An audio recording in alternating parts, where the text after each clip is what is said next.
नमस्कार दोस्तों। आज के इस वीडियो में हम भगवद गीता के दूसरे अध्याय के 58वें श्लोक के बारे में चर्चा करेंगे। यह श्लोक हमें सिखाता है कि कैसे आत्म नियंत्रण और संयम से हम अपनी इच्छाओं को काबू कर सकते हैं। यदि आपको हमारा यह वीडियो पसंद आए तो कृपया लाइक और सब्सक्राइब करें। चलिए इस ज्ञान की यात्रा में आगे बढ़ते हैं। यदा संहर्ते चायं कुर्मोंगानीव सर्वशः इंद्रियानीन्द्रियार्थेभ्यस्तस्य प्रज्ञा प्रतिष्ठिता। जब कोई मनुष्य अपने इंद्रियों को जैसे कच्छप अपने अंगों को सभी वस्तुओं से हटा लेता है तब उसकी बुद्धि स्थिर होती है। यह श्लोक हमें सिखाता है कि इंद्रियों का नियंत्रण जीवन में अत्यंत महत्वपूर्ण है। जैसे कच्छप अपने अंगों को अपने शरीर के अंदर समेट लेता है, वैसे ही हमें भी अपनी इंद्रियों को बाहरी वस्तुओं से हटा लेना चाहिए। जब हम अपने इंद्रियों पर नियंत्रण पा लेते हैं तब हमारी बुद्धि स्थिर होती है। यह स्थिरता हमें आत्मज्ञान की ओर ले जाती है। इस प्रकार हमें चाहिए कि हम अपने मन और इंद्रियों को नियंत्रित करें ताकि हम सच्चे ज्ञान की प्राप्ति कर सकें। एक बार की बात है, एक छोटे से गांव में राधा नाम की एक लड़की रहती थी। राधा बहुत उत्साही और चंचल थी। वह खेल कूद में बहुत खुश रहती थी, लेकिन उसके माता पिता हमेशा उसे पढ़ाई करने के लिए कहते थे।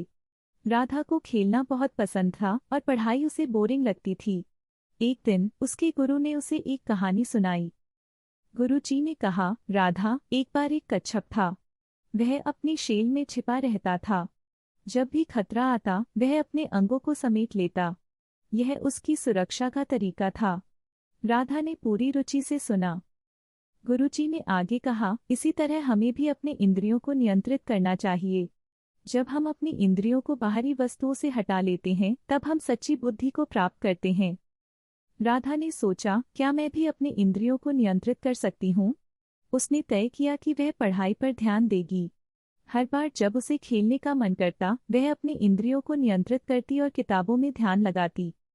कुछ समय बाद राधा ने अपनी पढ़ाई में बहुत प्रगति की। उसकी परीक्षा में अच्छे अंक आए और उसे अपने माता पिता से बहुत प्यार मिला। राधा ने सीखा कि इंद्रियों का नियंत्रण ही सच्ची खुशी और सफलता की कुंजी है। राधा ने अपने दोस्तों को भी यह बात बताई। उसने कहा, जब मैं अपने खेल की इच्छाओं को नियंत्रित करती हूँ तब मैं पढ़ाई में बेहतर करती हूँ। सभी ने उसकी बातों पर ध्यान दिया। तो दोस्तों, जैसे राधा ने अपने इंद्रियों को नियंत्रित किया, हमें भी ऐसा करना चाहिए। यह हमें आगे बढ़ने में मदद करेगा।